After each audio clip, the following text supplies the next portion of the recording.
skill. Casting the runes. Thorek Ironbrow.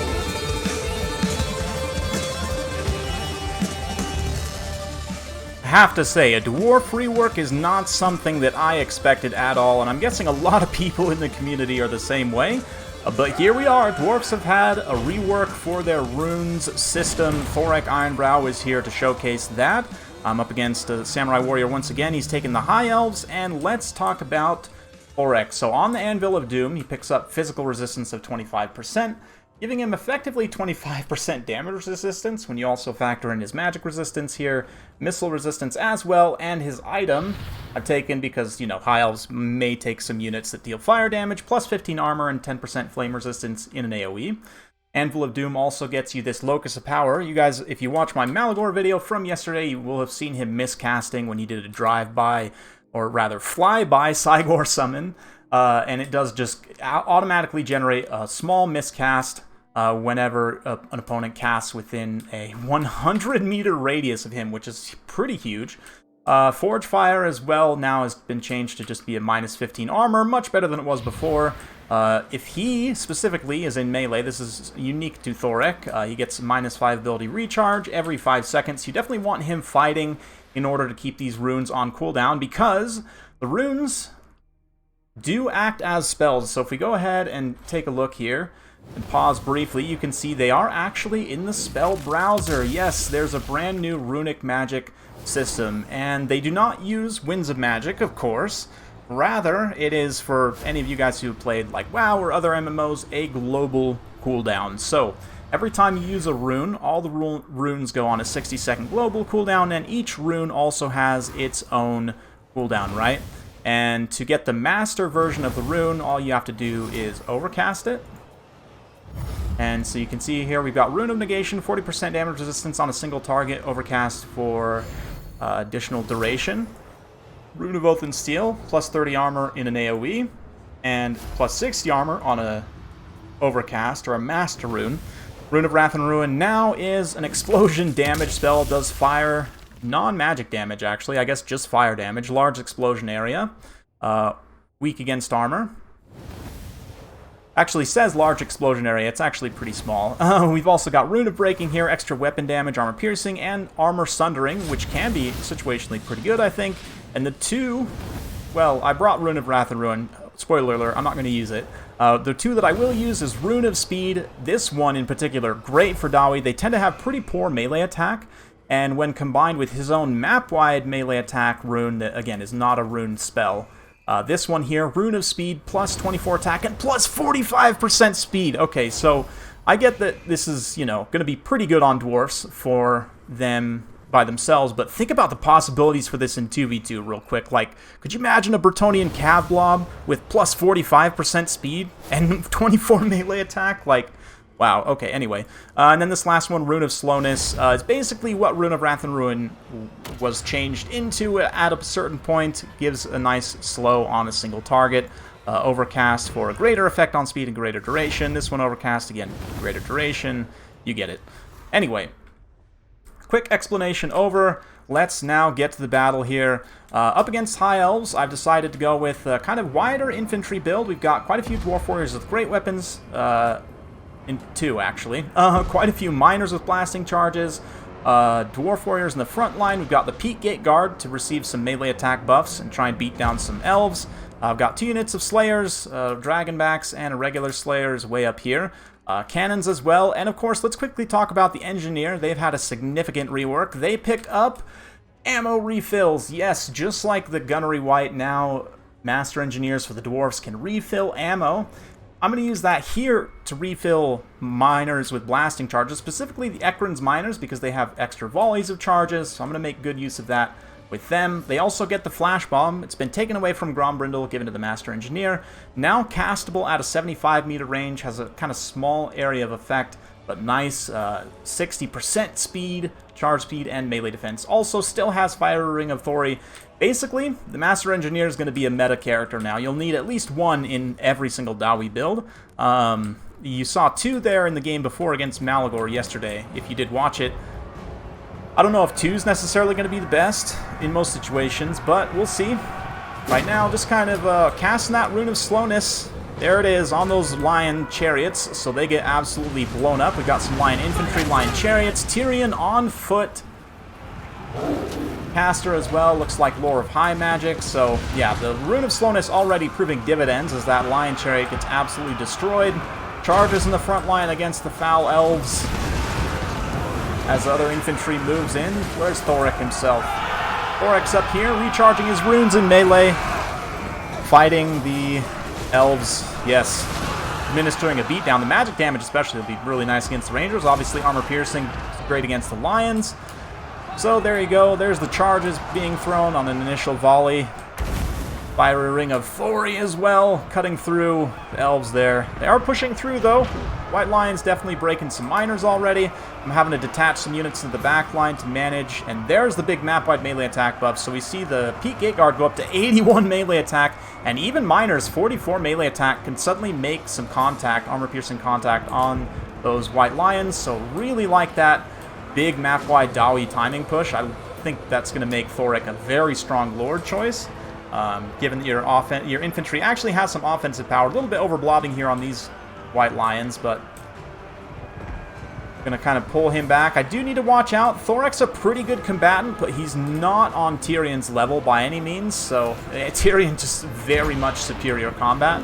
But I'm going to go ahead and pop that flash bomb on this pocket. You can see the area of effect does hit Tyrion and the Lion Chariots there, but even still, I kind of get blocked in by the Chariot, being so slow. So, played myself a little bit.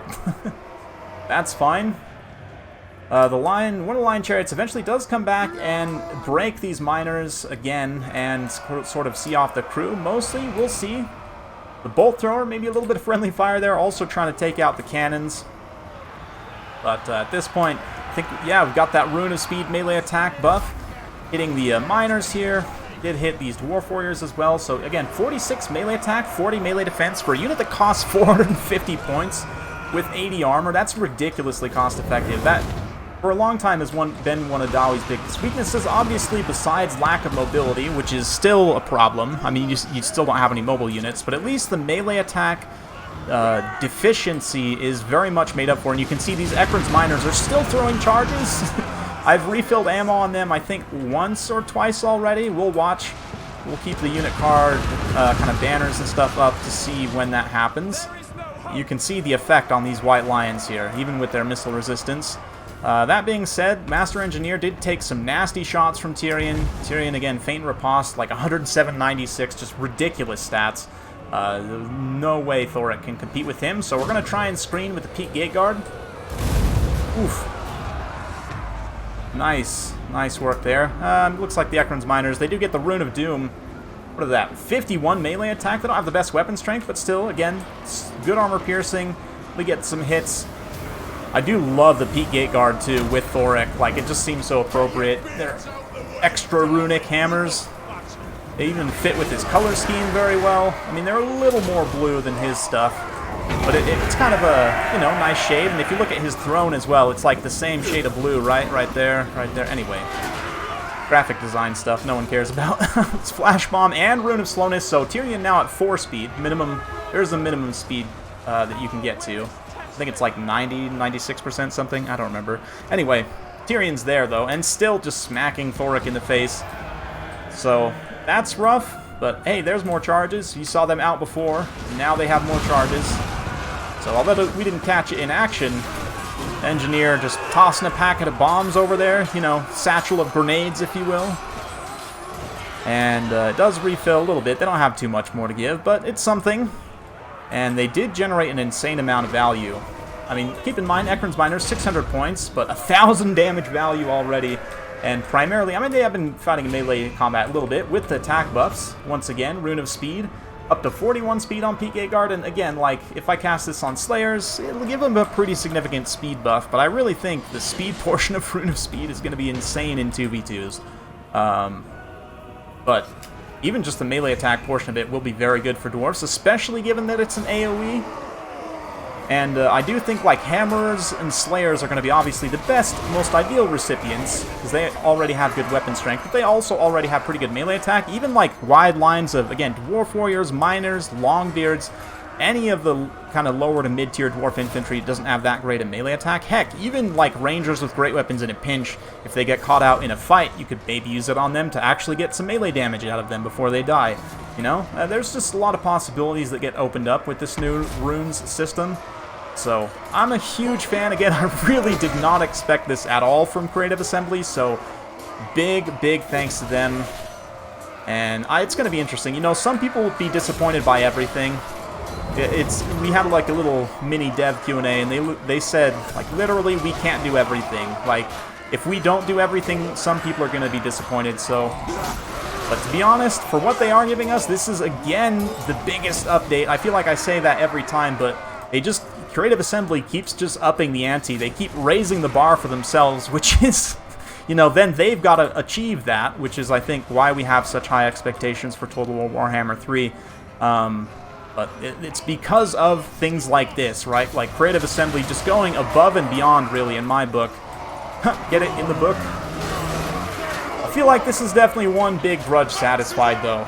I mean, new free LC Lord, new, like, complete overhaul of the Rune of Magic system, also one that greatly benefits Dwarfs, and kind of helps them with some of their deficiencies. So, great game to Samurai Warrior here, Lego Italica channel, of course, in Italian. If you guys don't know about him, definitely go check him out if you want to see some Warhammer and other games. He's got some, kind of, I guess, call them co-workers, partners, I guess, that also host some other games there, I believe. So, yeah, great stuff. The Bolt Thrower, man, ends up getting some really good value. The rest of the army, though, in terms of infantry, we're able to manage very well. Tyrion was a little bit of a problem. Definitely glad I brought the Peak Gate Guard, who Thorek himself didn't get that much value. Ends up kind of getting beat up by Tyrion there at the end and actually getting routed off. I didn't highlight that. That's on me.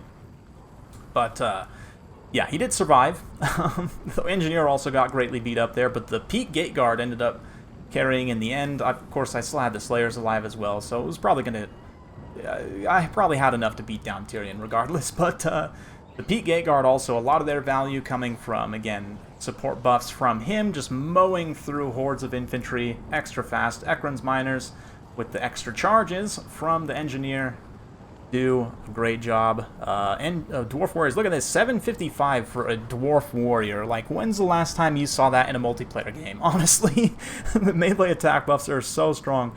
Miners with charges also trade mostly not quite cost effective, but just about. The cannons also 1500 value. I mean, again, Rune of Slowness and the Flash Bomb both contributing there. Yeah, it's a new age for the Dowie. I also did not show it here. I will try and get a replay of it if I can. You guys may see it later on. But for the faction, Ironbrow's Expedition, you also do get a brand new Ethereal Thane, Hans Valhirsen. So if we compare to Belagar's Ethereal Thanes, I do believe... I know one of them has like a slightly different... Whoops, we need Clan Angrand. So if we have a look at the Ethereal Thanes, these guys you can take Deadly Onslaught and Foe Seeker. It should be noted that old Hans does not have access to that. But Hans does have armor-piercing damage, which is a big benefit to him, and higher charge bonus. He has lower melee defense than Halkenhoff. Halkenhoff kind of has a more defensively slated profile. But he is just straight up better than King Lun Ironhammer for the same cost. So I don't know if Hans will go live at this cost. He may end up getting a little bit of a cost increase. If not, I'll definitely recommend that to CA as soon as possible in the next balance patch, because it does seem that he's just straight up stronger for the same cost. But, I mean, then again, you do have to take Ironbrow's Expedition. Then again, you have to take Belagar's faction for these two. So anyway, a little bit of a back and forth kind of consideration there. But if you, just so you know, if you see someone go Ironbrow's Expedition, they can take the Ethereal Thane. And I should also note that this is free for everyone that owns Warhammer 2. You don't need to own Warhammer 1, I believe. You just get him straight up for free, which is awesome. Free faction free, you only get one lord. And of course, to get like the Rune Lord, the other legendary lords, you'll need to get Warhammer 1 and the appropriate DLCs for, you know, Belagar and his units. What is that? King of the Warlord? It's been a long time. Anyway, let's take a look at the runes in action. If I select Thorek here, you can see it does use the magic interface here. Rather than the Winds of Magic, you've got this beautiful art that will act as a cooldown indicator. If I go ahead and start up the battle here and run towards this sad Tomb King, pop it in fast forward just a little bit. You can overcast just like how you do a normal spell, double click. Of course, it extends the effect duration. Also notice up there it goes from a 60 global cooldown to a 90 global cooldown. So, I mean, I can even just quickly pop this on myself here. We'll single cast that. You've got the casting time. And then the green now shows the active uptime, and the red will show the cooldown. So you can see here the global cooldown is shown where the Winds of Magic would be. And this Rune of Doom that comes with his Anvil of Doom does count separately as an ability, not as a quote-unquote spell. And once this effect drops, then we should see that go to its own internal cooldown, 120 seconds, while we still have 30 seconds left on the global cooldown, right?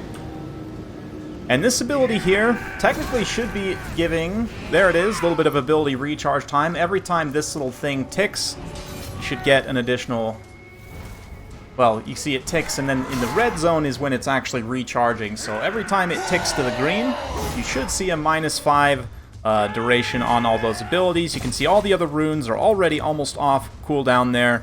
I can go ahead and cast a little bit of Rune of Breaking on Thorek here. Increases weapon strength, give him some armor sundering as well. And again, we go to the global cooldown. You can see all these ones are grayed out and everything.